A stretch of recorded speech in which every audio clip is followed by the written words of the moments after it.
What's going on? What's happening and what it do, everybody? It's Tuesday, not Taco Tuesday, but it is Tuesday. Time for another almighty raw recap and report and review. Uh, the gang's all here, man. You know what I'm saying? Down below, y'all got the Scottish psychopath in the building.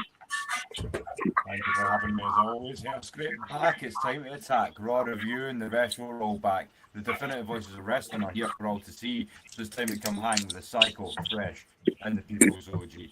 What to do, gentlemen? Thanks for having me back. It's great to be back in the building to talk some wrestling with you. Yes, yes, yes. Oh, yeah, for sure. Over there next to me, as you can hear, that's the pot stirrer, the Eddie Guerrero fan club president.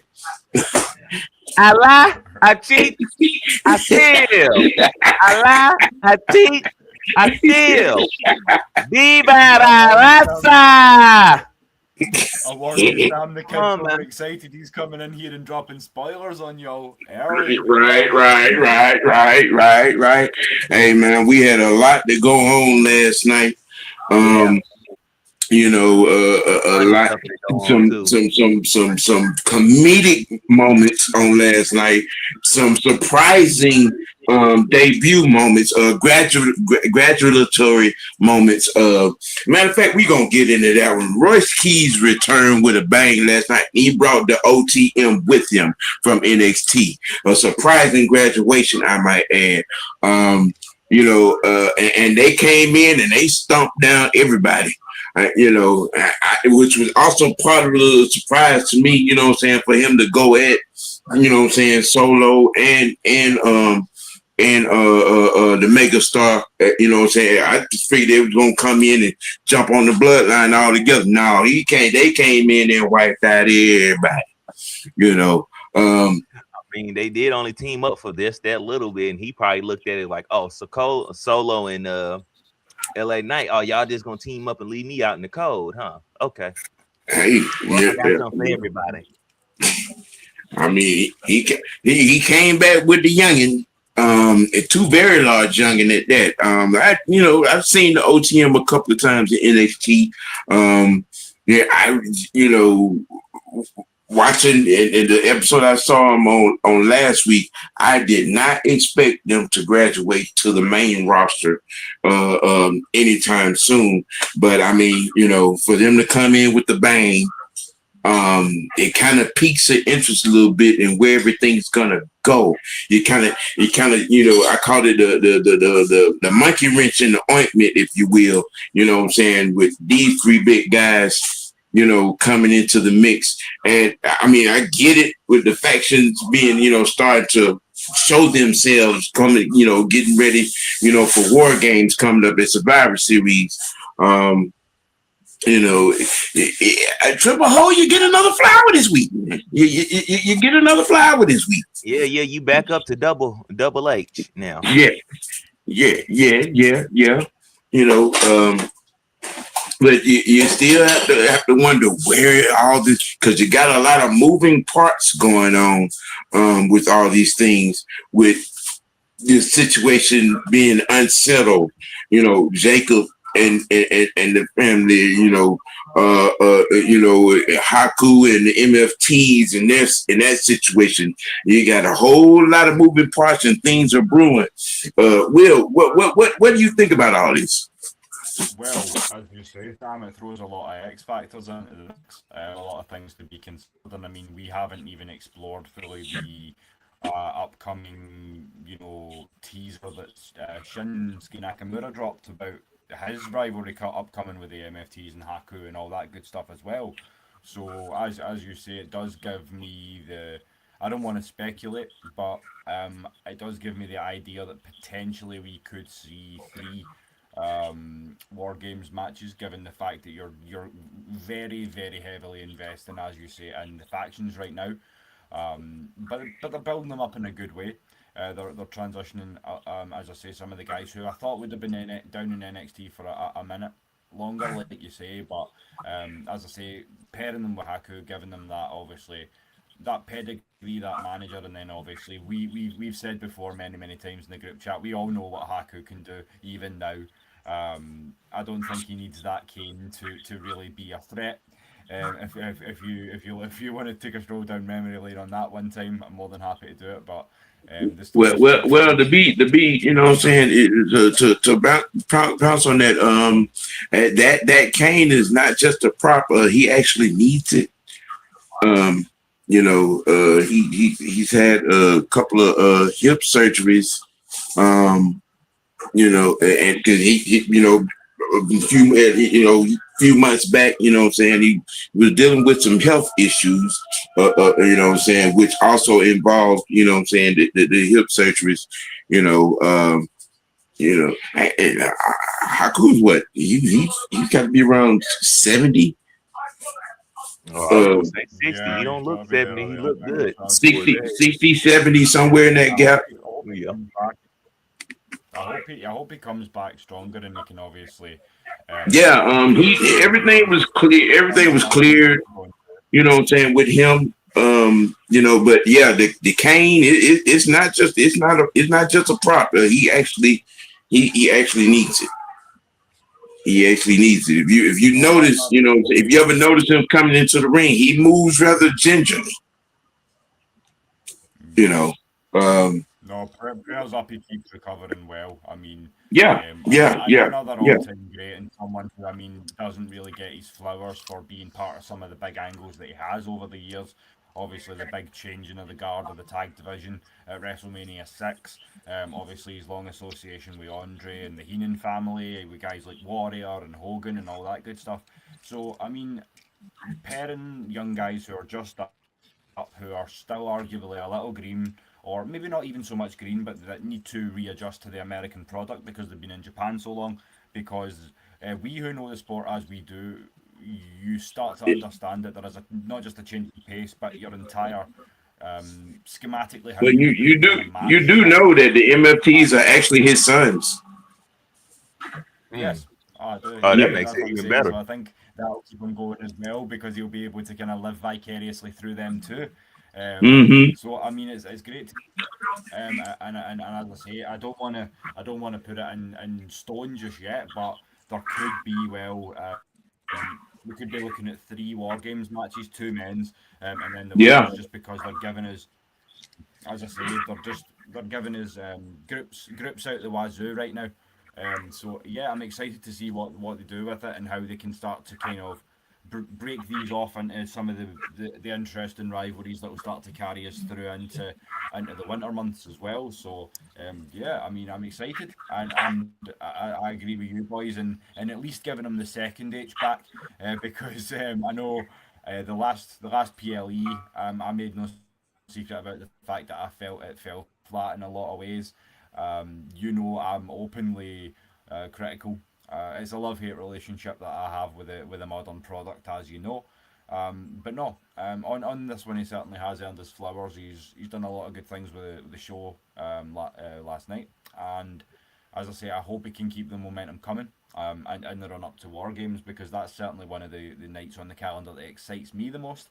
I don't know if I can speak for the boys on that one too, but certainly they're teasing some nice things. As Sam said, so we're certainly here for that. Oh yeah, for sure. Hopefully, with Haku and them and the young guys coming up from NXT with Royce Keys and stuff. Hopefully, this means Triple Ho. Well, oh my bad. You did earn 2 H's back. Double H. Hopefully, his writers, he didn't got the right type of writers to make sure these guys have good matches. Not saying they got to be a title match every time, but make the matches more meaningful and wanting to watch and actually putting a plan and schedule together to have these guys in the spotlight uh like they deserve. um I definitely can't wait to see what we get at War Games because what we got that Sunday night Yeah, main got event Sunday night coming. and then Money in the Bank You got two events to really set up your war games. So don't fumble the ball, please. Yeah. Please don't Now, fumble that. now last night the promos were at a premium on last night. Um, you know, this has been 2 weeks in a row that Solo has outshined his brothers. Um, because that Matrix movement, that Matrix movement off of this is your warning shot. Oh, that was hilarious. That was hilarious. You know, and then who knew that the megastar and Solo Dolo was the odd couple that we needed? Because them two together they are comedy gold. Yeah, they play off each other very well. Very, very well. Yeah, I love the one that They're comedy like gold. that's and that's your warning shot, bro. Pew. Yes, That had me rolling. yes. I was like, this guy, dude. Yeah. Which led to we getting there's a surprise debut, what I'm saying, of the OTM. I mean, what I'm saying, the action was on, was on point. There was a lot of good action, a lot of good, there was some good surprises on last night. Now, the other big action was Oba and Braun with the contract signing. That goddamn old Finny called that man the little angry orange man. I'm gonna need, you know what? I'm gonna need Braun Breaker to get some more promo cutting practice, because to me, honestly, his promo cutting is garbage. I don't even like him on the mic, honestly. I'm just saying he's a good wrestler and That's everything, but one his point. promo cutting ability is not there. Not in my opinion, it's not. And I think in No, that's in a great that point in that because sense, I know that was that's where that's where he needs Paul. Um, Yeah, you know what I'm saying, until to help him with that.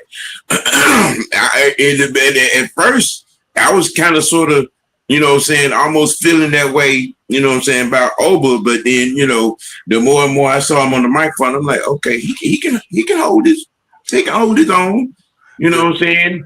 and He can also, I hold his mean, own. I heard when you look at, you could tell Oba put the work in, because when you go and look at from when he was at NXT to Yeah, now, that's what I did. and and just not even just his promo cutting ability, just even from when his walkout and stuff Yeah, adds a little different yeah, thing to his that. intro. Yeah, just he's worked on his entire game Mm-hmm. versus certain people just work on certain areas. I think Brian Breaker need to go and get a page out of Obafemi's book. Because yeah, I don't like him on the mic. His mic ability is just, yeah, and that's another reason why I say he needs to get rid of the vision and stuff. He needs to be more of a solo person, because I think that's the yeah. only way he's going to be able to break free and really grow. Because for one, you became a part of the vision up under Seth. Maybe actually, let me say it like this: you just became more so just a side character. You put yourself in being a side character more than a main character.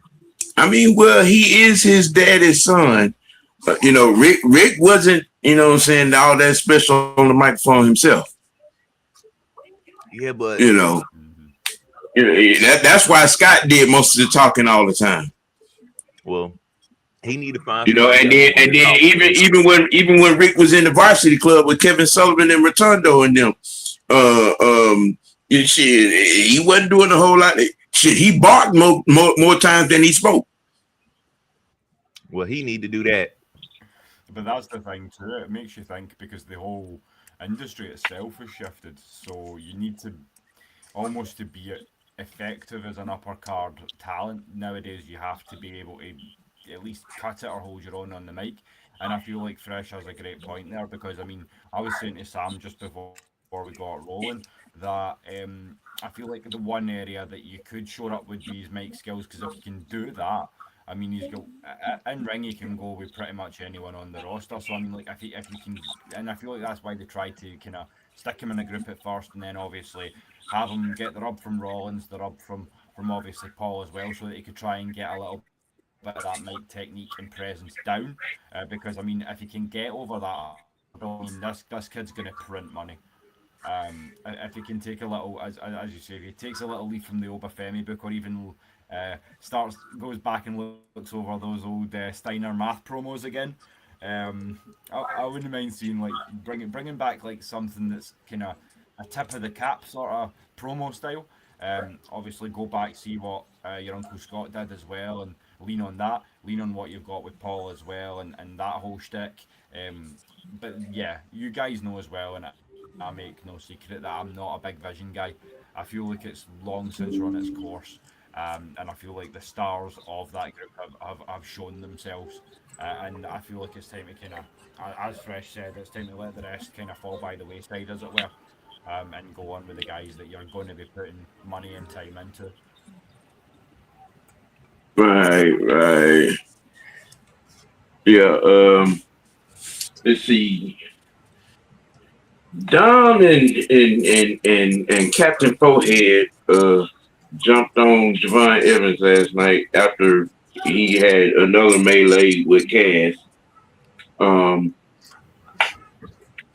I'm really now. That's about the only thing that I'm trying to figure out where they gonna they going in. I mean, because really right now you got Javon Evans solo. You know what I'm saying? You got Cass on this side of the union. You got Dom and Captain Forehead in the problem. Where are they going with that little mixture? I don't know.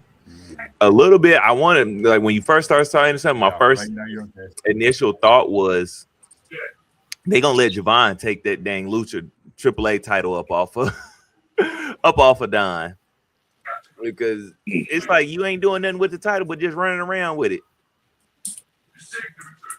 He ever since he got that dang belt, he's just been holding it. It's like, bro, go. He need to put that up on the line. Yeah. Ray, you need to make him defend that belt, Ray. It's something, bro. He just running around with this belt, like, man. Taker, Ray. Y'all need to make him defend that belt. You know what I'm saying? Instead of just holding it in the Germany day, yeah, they need to do something with that. Now that speaking of which, that match with Penta and but that was a great match last night too. Yeah, Penta and Dragon Lee. Yeah, that was a great match. That was Penta and the other guy. That was Dragon Lee and Ray Phoenix. There it goes. Yeah. Penta's brother. Yeah. That's crazy. It's funny that they both ended up in the dang finale. Yep. Yeah. That's going to be a tasty match. And I tell you, I think obviously we know whoever wins is going to go on to face Roman, but I think we know Roman's going over, so I think we then run with that, kick it back down south, given that they've got the rubber working with Roman, to then be the guy that potentially dethrones Dom. I think that's maybe the way my mind's going with it. But I'm not ready to call who's going to win this. I think it'll be Penta, but I think it's going to be an absolute display. Both those guys can go. So I think it's going to be a fun match to watch, given their chemistry, both as a team, and obviously they've done work before as opposition over in Mexico and back in Lucha Underground and things like that as well. So yeah, I mean, I'm looking forward to that. Hopefully they can use that momentum to obviously cash in on something in a bigger way, because I think if you want to push Dom back up into the world title picture, this is the way to do it. But he's got to drop that strap, that AAA strap first, and that's kind of where I'm at with it. I don't know if you guys have got any alternative sort of discourse to that, but that's kind of where I'm at right now. We kind of, how do we work out the Dom Penta situation and still get everyone the proper rub? That's kind of how I'm thinking about things right now. Mm-hmm. Yeah. Now, speaking of flying the ointment, Becky and Stephanie got into the mix again last night of a different kind. Becky, Stephanie married? huh? Is Stephanie married? I don't know. I hope not. Because I really would like a piece of that. Hey. Leave Valkyria cakes alone now. Hey, look. Leave them cakes alone now. That's some nice looking cake. Yes. Yeah. Cut me a little slice off. Just let me lick the frosting. Yeah, she a little thick. She a little thick. Yeah. Yeah. But he had old girl head bouncing on the. oh yeah, the devil's kiss. Yeah. We could trade the places right there. Yeah. She, her and Roxanne had a match. And Raquel and Liv tried to get involved. Becky came down, put some things in order. Yeah. Actually, for the second week in a row, Becky has saved Stephanie's little ass now. And she let her know it. It's not once, but that's twice you owe me. I'm liking where this is going. I'm liking where this situation is going. Yep.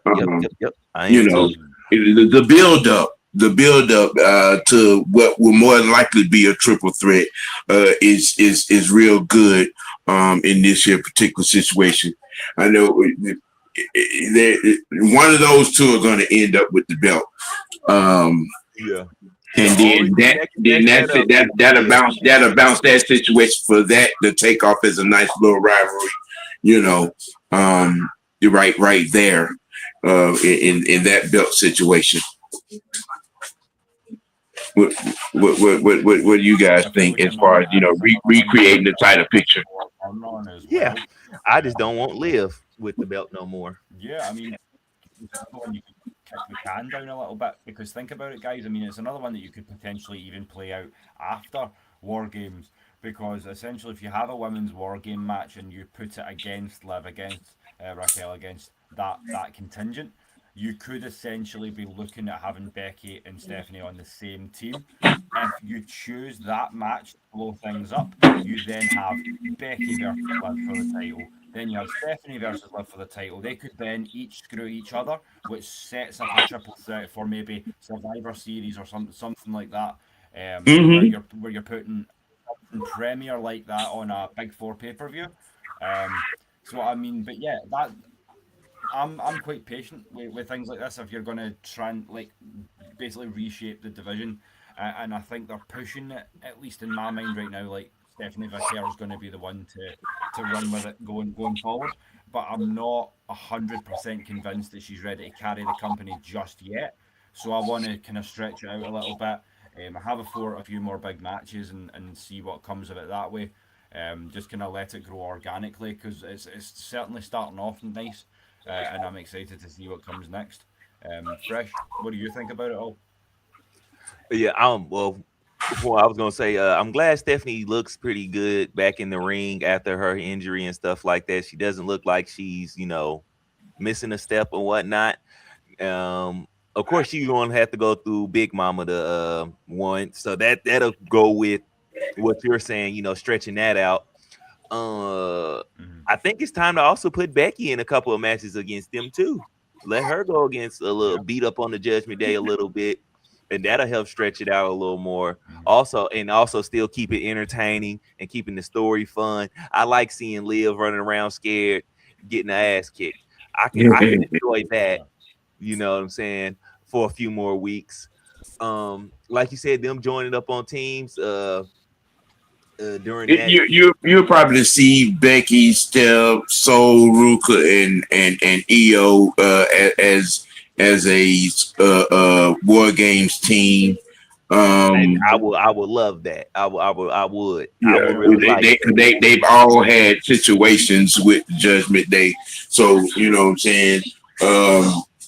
It'd be interesting who would also come into that situation as to partner up with those three in Judgment Day. what is what is the old girl name that came? She came and talked to Soruka about getting her dang title shot back. She will probably be joining the Judgment Day. Ooh, Black Monroe, No, Lyra back here.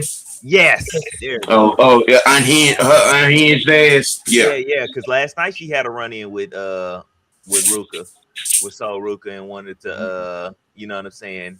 She Okay. tried to tell her to let her take the title and stuff. I'm like, nah, bro, I earned this. You gotta earn it with everybody else. Right. So that's I think she would be a cool little addition to that little Mm-hmm. 4v4. I think that'll be nice. Yeah. Yeah. Like Yeah. we're just Her, fantasy her, booking at her this point, but tagging that's a into it. tasty women's war games. Like I would well sign up for that. And obviously, having speculated what we have about the men's matches as well, like if they do this the right way and book accordingly, the next couple of pay-per-views are going to be absolute fire.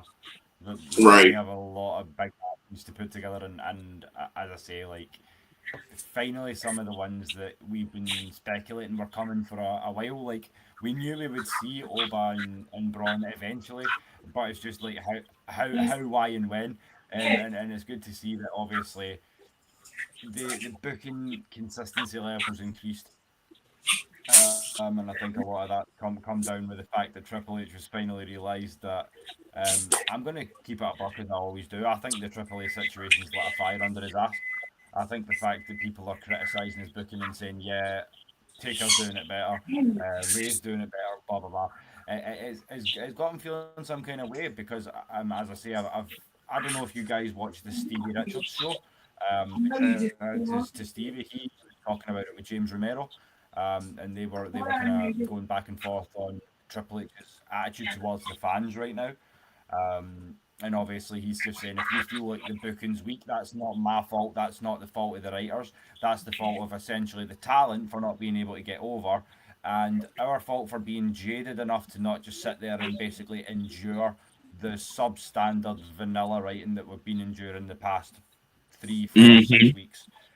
So, I mean, you let that kind of lay where it lies. But I'm just making a point that Triple H knows that people are out here watching, and it's the real fans that you need to still appease.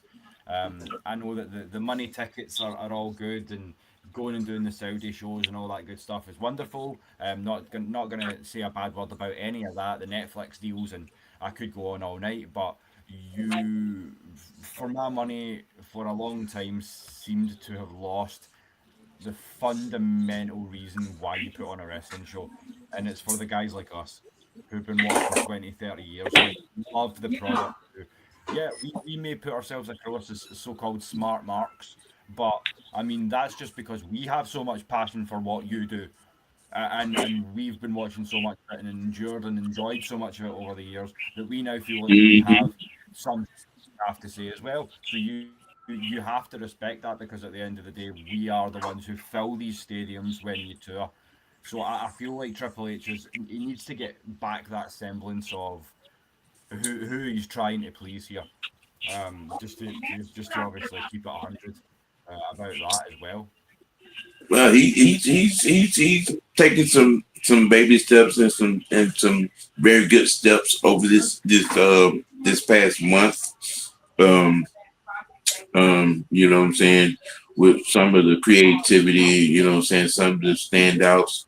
Um, Again, you had some creative comedy gold on last night.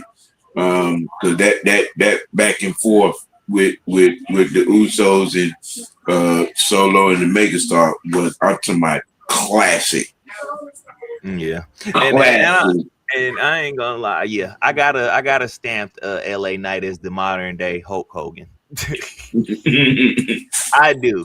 Just the way he wrestles, the way he talks, the color scheme. That's Hulk Hogan all over. But I feel like this one ain't ain't gonna have all the problems the other one did behind the scenes. Right. So yeah. But I sure do like Yeah, LA Knight has really stepped into that spotlight of I like seeing him wrestle. I like when he coming out, cutting his promos and stuff. I like anytime LA Knight is on there, I'm gonna watch. Yeah, I Yeah, mean, hey, Knight. yeah, Yeah. yeah. The WWE universe is really from the beginning has been responding to him. Um, you know, yeah, and he's good with it. He's timely with it. You know what I'm saying? He has good comebacks. And he's he's a moment he stands in the moment. You know what I'm saying? And like I said, who knew that Solo and the Megastar was the odd couple that we needed? Because those two right. Yeah, both of them were funny as hell. when Jay said, "This is your one shot, David," and he's sitting there leaning right there with him, and they do it. I'm like, they are not doing the Matrix. They are not doing the Matrix. I was like, oh man, this is classic. Oh my goodness. Also, I'm genuinely so thrilled for LA Knight just purely because I remember watching some of his work as Eli Drake in TNA and thinking, yeah, the guy's got something, but I feel like that's where the X Division failed him. Is that's not. It, that was the failing of the TNA X Division for me. I mean, it gave you some phenomenal matches, some phenomenal television, but it was very much stylistic. The only two guys that really broke out of that mold stylistically and were still able to have good X Division matches would be Samoa Joe and Abyss. Outside of that, a lot of them were the smaller, faster, so-called flippier guys. Your Styles, your Chris Sabins, Christopher Daniels, and so on. But with that being said, I don't think it was a failing so much on Eli Drake as he just had to kind of find his spot. So I'm thrilled that he's gotten over because as you say, I don't know quite like I'm not too sure what the secret ingredient is, but he's definitely got it. He's got that X factor that makes you want to tune in and watch again and again. He's got that it. He's got that it shit. Yeah, He's got it. He's got it. I'm glad he did break away from that Max Dupree crap. Oh yeah. Because that was my first introduction to LA Knight when he was trying to bring that character out. But whatever happened with that, I'm glad it happened. With everybody screaming, LA Knight. Yeah. It's the yeah for me. Well, I guess for every Undertaker there is a Texas Red, and for every Kane there is a Christmas creature. So it just took him a little bit of time to kind of carve out his niche, but I mean, more power to him. Right. He's one of the as Sam said, there's a handful of segments and potential fireworks that you tune in for every week, and some of it is like, yeah, what are we going to get out of Solo Sikoa, LA Knight, and this whole shenanigans that's going on right now. Yeah. Let's see. Let me see that we covered that and that and that. All right. Well, for the filthy animals, for the saying do whatever's to make it happen. We're gonna roll right into our old school segment coverage to the late great Eddie Guerrero. One of the greatest technical wrestlers of all time. Yeah. We're gonna let you get away with that this week.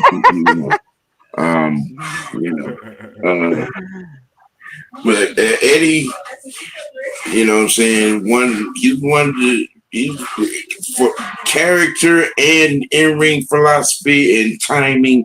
Yeah, Eddie, and he was a comedic clown. Yes, okay. Just about this, the comic relief. Yeah, and I'm talking about look, the comedic goal of getting people in trouble with the chair I'm talking about. He wrote that for years.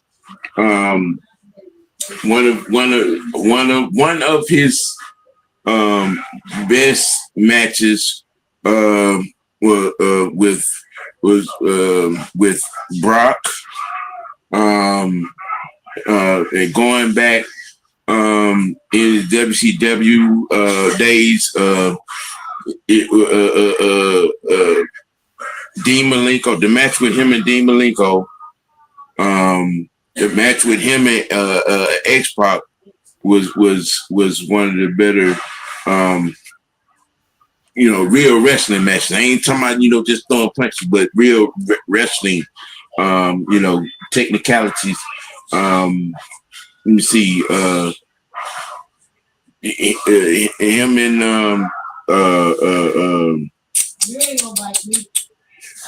Raven was another good one.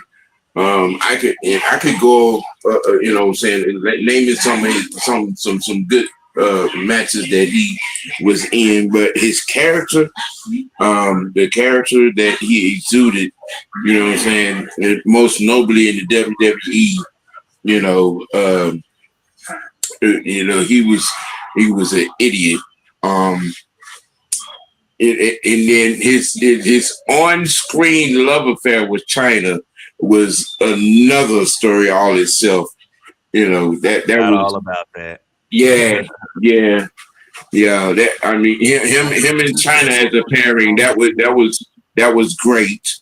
Um, you know, um, some of his matches with Chris Jericho was comedic gold, as well as wrestling gold. Eddie, God rest his soul, was one of the better characters to ever do it. One of the better wrestlers to do it. What I'm saying, on the microphone, in the ring, shenanigans. What I'm saying, you name it, he did it. His when he and see, it was another reason why I named that situation with him and Brock Lesnar for the championship.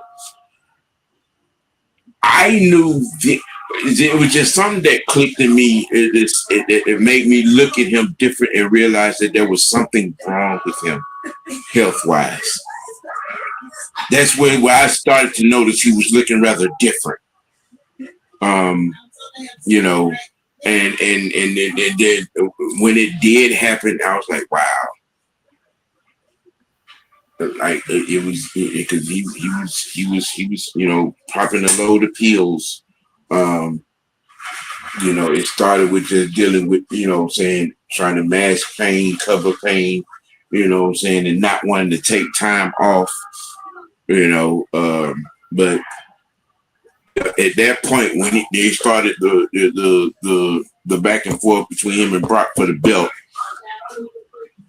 And when he did that promo, about doing whatever it takes to win, and for whatever reason, I really started, it zeroed in on. I'm like, man, there's something wrong with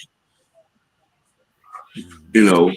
A month or so, I think it was like 2-3 months later, he passed away. But that's my take and my thoughts on what I'm saying, big picture wise, of Eddie Guerrero.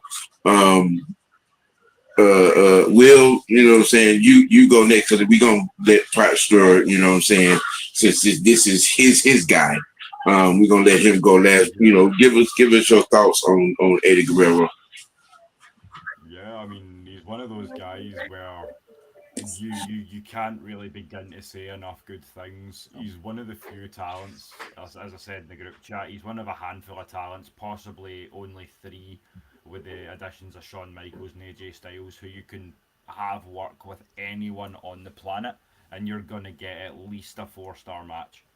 Um, with that being said, I've watched Eddie for so long, because I mean, I'm going to go back even further than WCW. I'm going to take you back. If you want to go back and watch some fantastic early Eddie Guerrero matches, I would recommend the October '92 run in Mexico City against El Hijo del Santo. You can also go back to around about February to May of 1994. And this is a chance while we're on the OG segment to shout out one of the OG goats of British wrestling as well, because this was a character who was originally portrayed by Mark Rollerball Rocco. But a lot of people don't know that Eddie Guerrero was also the second iteration of the Black Tiger in Japan. So go back and watch some of those matches from New Japan where he wrestled the likes of Tiger Mask, when it was Kanemoto, or Jushin Liger, and some of those matches, or as the matches he had with a very young Owen Hart as well over in Japan. Just some stellar matches if you want to go back very early into Eddie's career. Obviously, bringing it more up to date with all the filthy animal stuff, the lifelong bond that he formed with Mysterio, all the good matches that we got out of that, as well. Um, Obviously, the Mamacita bit I adored, as well. I'm a big fan of China. Shout out to Vincent Moore in the chat. Good to see you, brother. Um, it was amazing to see him also bring China along for the ride, because I feel like her career had stagnated into just the power character of the women's division, because she didn't have the DX rub, because that had all fallen away and things like that. So I loved all of the comedic, sort of Mamacita shtick. That was incredible. Obviously their matches with Lita and Essa Rios back then as well. And then obviously some of the big singles affairs that he had over the years. I mean, working with guys like Brock, Kurt Angle, Chris Benoit, and guys like that as well. So I mean, just a stellar career cut, sadly too short. And one more match I will shout out from the WWE era, if you're looking, go back and watch the ladder match that he had for, I think it was either the European or Intercontinental. You can correct me on that one, against Rob Van Dam, and that is just a fantastic ladder match. Yep. So yeah, rest in peace, Eddie. Just a huge influence to any one of us who are, uh, like myself, not the smallest guy in the world, but when not the largest guy in the world, I should say. And you're sitting watching wrestling and you're thinking, is that a road that I could go down? Could I go and train to be a wrestler? And I used to have these crazy thoughts when I was a kid, and it was guys like some of the guys I just mentioned, the Rey Mysterios, the Jushin Ligers, and of course the Eddie Guerreros, that make you think, nah, you know what, it's not the as the old saying says, it's not the dog in the fight, it's the fight in the dog. And Eddie brought that fight till the end as well. So I mean, that's what I've kind of got to say in summary of Latino Heat. I could go on all night, but I mean, we do have to try and keep it down to about a 90-minute show. So yeah, those are my thoughts, and I'll pass it over to the freshmen, seeing as I know Sam and I are both members of the fan club, but you're El Presidente, so to speak. So I'll pass the floor to you, sir. Yeah, man. Eddie was my guy. Like from the first time I ever seen him come out in that low rider, from the time he stopped wrestling, I can honestly say, like, him when he passed, he was one of the people who, I don't really get emotional and stuff about people passing, the celebrities and stuff, but he was definitely one of the guys that, hurt my heart. I was like, wow, you don't get to see no more Latina Heat, no more frogs splashing all over the place, no more lying, cheating, and stealing. Are you serious? And yeah, one of my favorite ladder matches is the one you were talking about with him and Rob for the Intercontinental. That was like a classic match that I love watching. I love watching his promo cutting, his in-ring ability to wrestle with anybody, honestly, and make it to the point it was nonstop action when you seen him in the ring. He didn't need to slow down. You knew it was just gonna be a brilliant match when he was out there.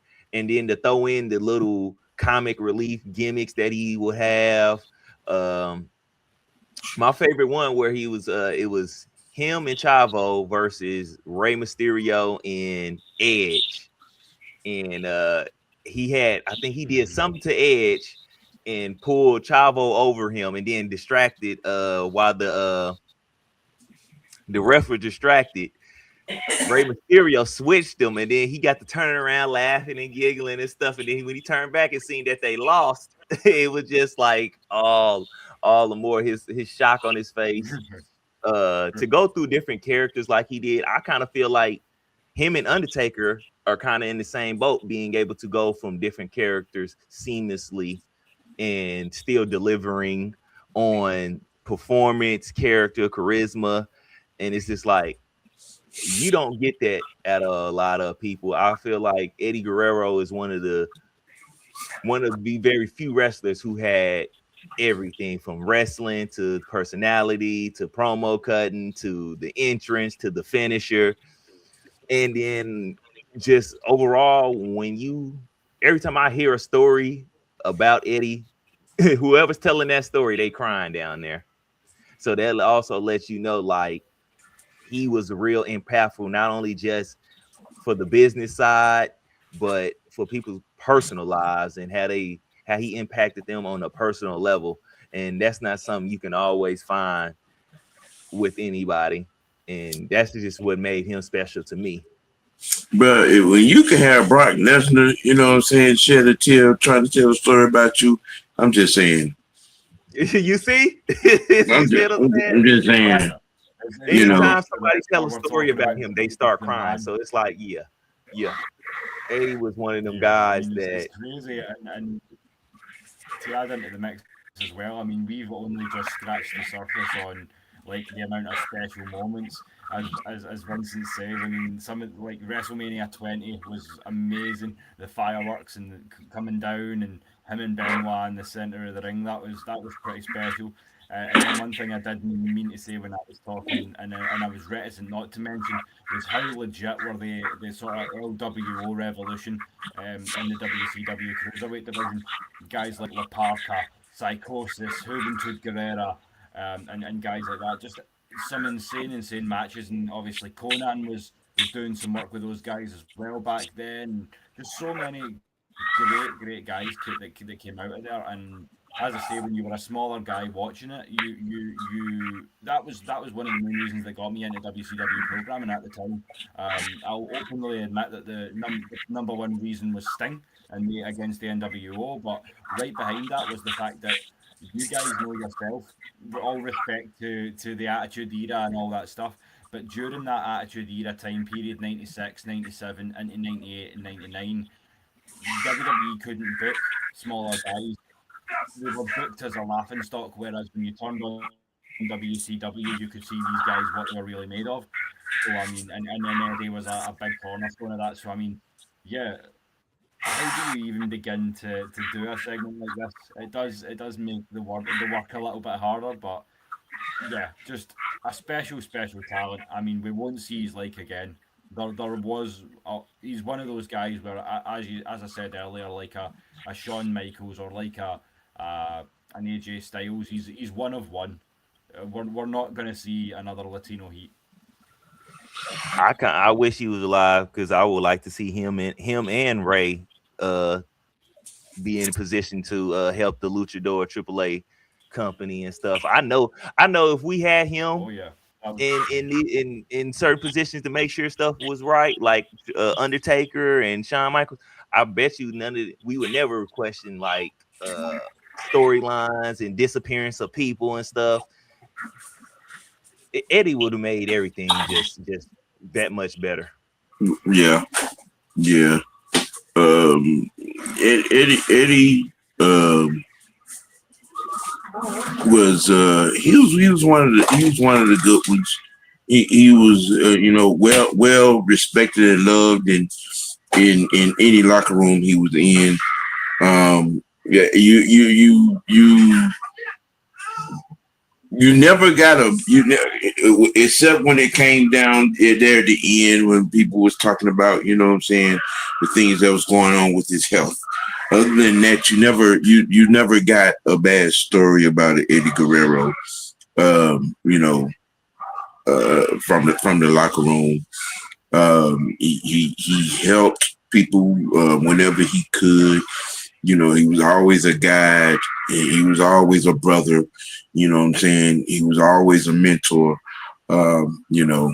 and we lost one of the great ones way too soon when we did in that aspect.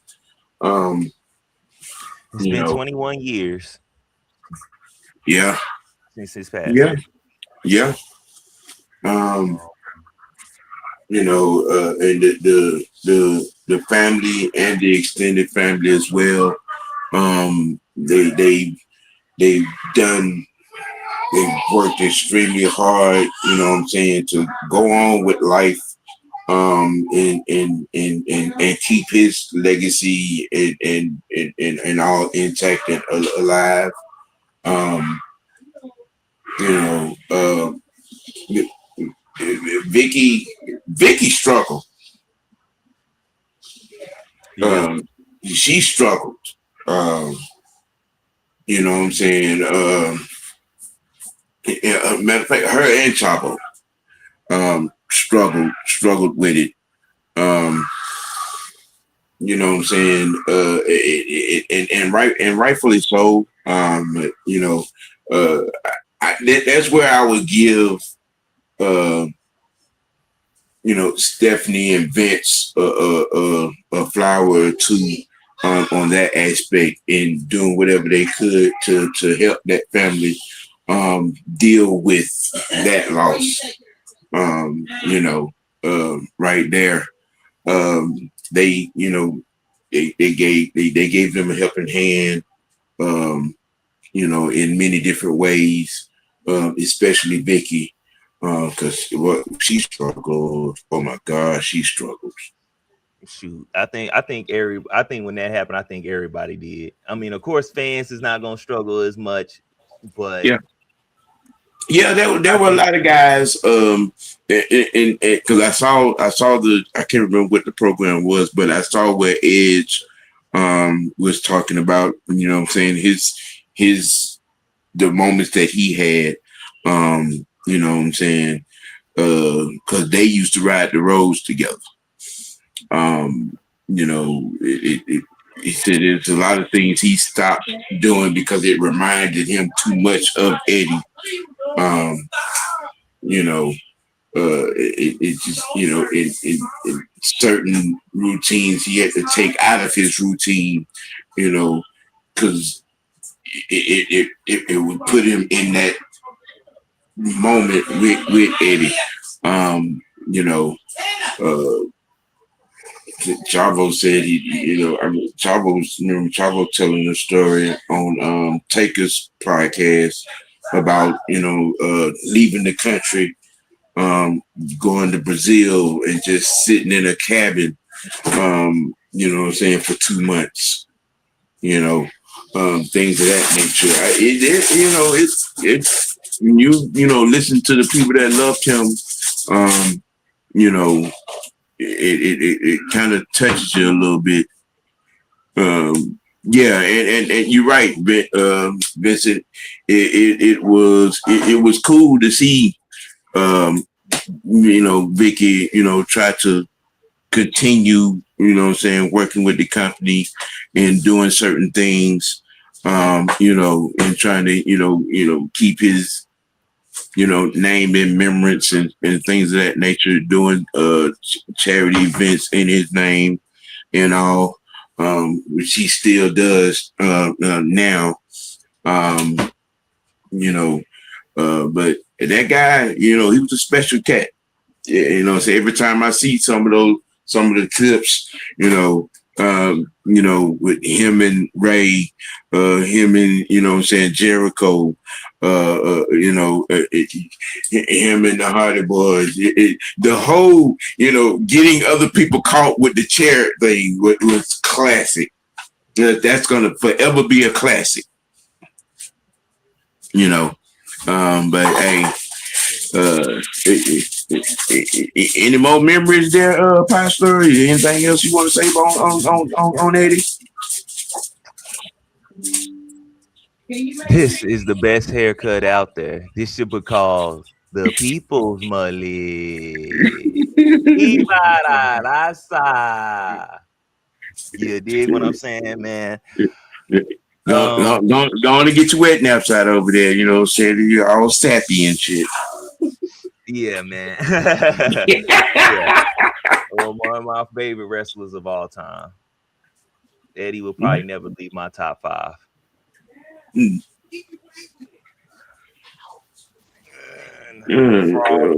Make sure I frog splash in something just for him. Right. Well, once again, actually, another one of my other favorite segments. I think it was him and Booker T when they got into it in the back. Yeah, so Booker T, I think he just had came over, and he was acting funny, being different, and Eddie had to set him straight. That was one of my also favorite memories, and that right there also showed you that he was a locker room guy. Right. How he defended and went up against that. I love that. That was something else I had to bring up.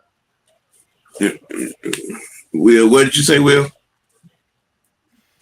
No, I just think it's like one of the stories that I wasn't sure whether I wanted to mention tonight, but it does bear repeating. Was I don't know if you guys know about the backstage altercation with Eddie and Kurt, but apparently some crosswords were exchanged and some challenges were waylaid, and Kurt took Eddie down and kind of pinned him, fist hooked him, whatever he had to do, and he goes, "Why the hell did you challenge an Olympic gold medalist to a fight?" And Eddie just looks him deadpan in the eye and goes, "Because I'm stupid." That's just Eddie though, and it's a guy who do that, like, so. I mean, just an absolute heart of gold, and he'll be sorely missed. And it proves how much of a talent and how much of a rare commodity he was. When here we are still talking about him with such reverence, 21 years down the line. And I will throw in one little aside that's not to do with Eddie Guerrero, but it's more just about the more generally the passage of time. Is it's 3 years today since the passing of Bray Wyatt, or yesterday, I should say, since the passing of Bray Wyatt as well. That's been a quick 3 years, boys. It really has. Right. Well, ladies and gentlemen, SAP all included, you know what I'm saying? I hope we didn't make too many of y'all cry and remember Eddie Guerrero, but I mean, it is what it is. Yeah, I damn near wanted. Yeah. That's Raw recap for Monday Night Raw. Y'all I think we're gonna try to let me see, because the Falcons are gonna be on Thursday, so we'll try to watch live for SmackDown at the end of the week. You know what I'm saying? On that was you know what I'm saying, and then follow up with what I'm saying the SmackDown review. So y'all pull up for that. Oh, the game is gonna be on around that time. But the game is Thursday. Yeah.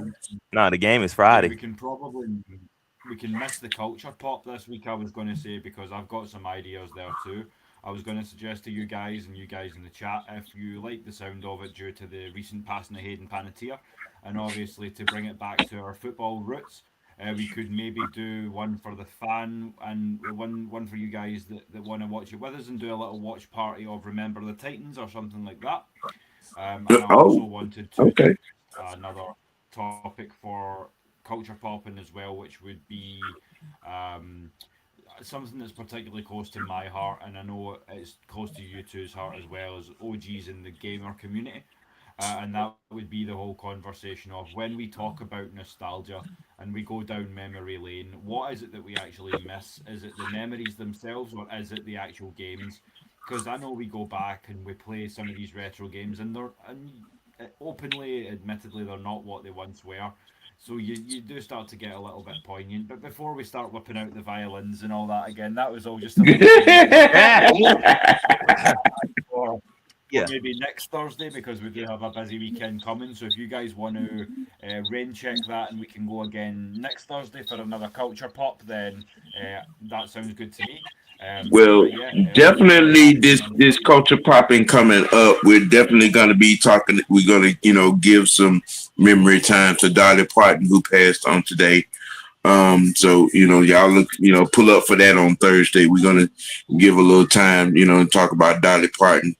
The Memphis Belle, um, and the impact of Dolly World in Memphis, Tennessee, and all the things she did for the industry, and saying a lot of the music that she wrote that a lot of you don't know she wrote. You know what I'm saying? So we that's gonna be some parts of the program on Thursday.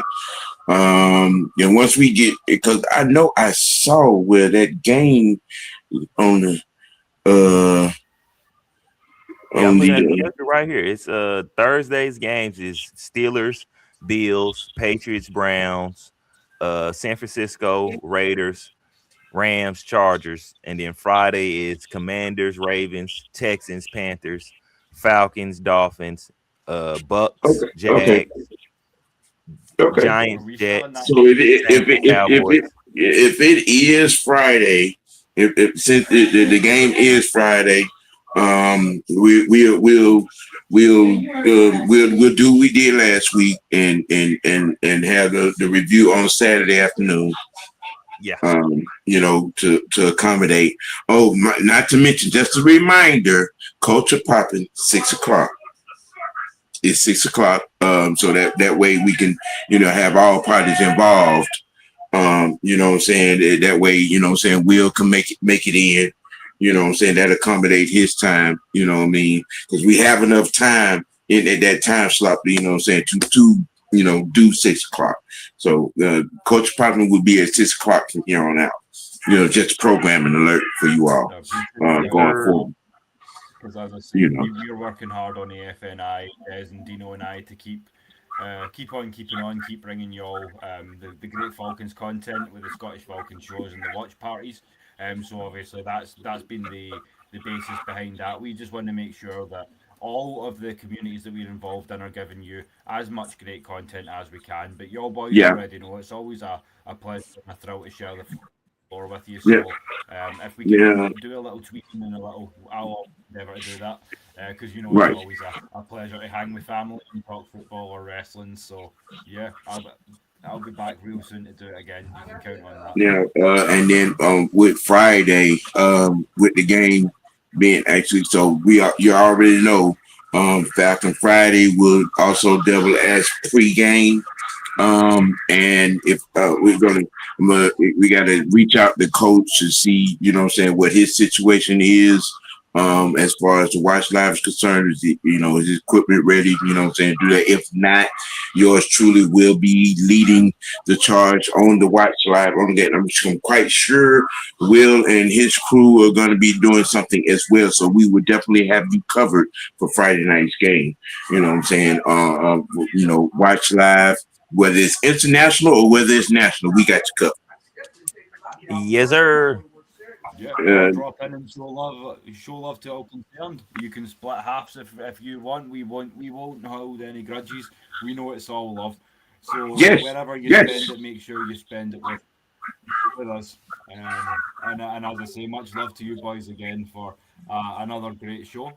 We Oh, hope you most all enjoyed definitely. it down in the chat. As I say, just uh, keep it here because we've got a lot of good things coming down the pipeline and we only just getting started. As I say, I wanted to also launch into some retro wrestling review in terms of full show cards. So if you Oh guys yeah, want to watch we anything definitely gonna from get the the the retrospect from the games and wrestling. We definitely gonna what I'm saying, get that into the mix. In both sectors.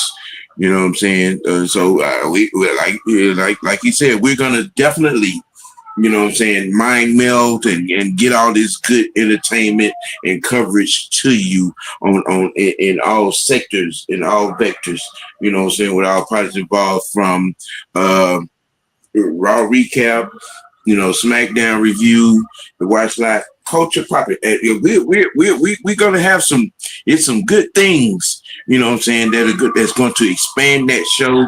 So y'all keep tuning in, what I'm saying, for that, what I'm saying, because we're we got a lot of things on the runway planned for takeoff in that aspect.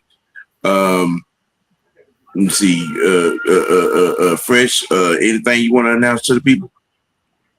What's that, Tuesday? No, keep y'all motherfucking McFoley right. Right. And initially, okay, tomorrow, Wicked Win Sports T, Me Bounds taking over the rebounds. She set a record last night. We will have that AR5 for you. Angel Reese, 26 rebounds. We will be discussing that record-breaking night and playoff riffs, and getting you set, been in the corner on Hump Day, going into Friday, give you a little Falcon talk, some NFL talk, might even have a little MMA talk, what I'm saying, if I can get all my research and film check in on that. So y'all pull up, what I'm saying, for Wicked Win Sports T, and the favorite part of the show for that, what I'm saying, hey, the Sports T Dummy of the Week, we got some special ones for you as well. Yeah, I know who mine gonna be. Yeah, with that being said, man, we're going to keep it we're going to keep it international too. We're going to always keep it dirty. We're definitely going to keep it real with ourselves. Let your next choice be your best choice. For the psychopath, the pot stirrer, I am the people's OG, aka Mr. White. Y'all have a good night. Peace.